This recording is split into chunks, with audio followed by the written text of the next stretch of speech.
бұл бағдарламаны мен ғаламтор арқылы іздеп тауып алған, өзім таныстарымнан естіп.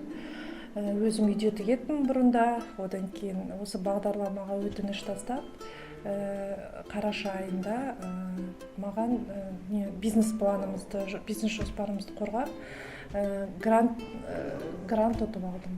Осы бағдарламаның арқасында біздің жұмысымыз дамыды, қасыма көмекші қыз алдым.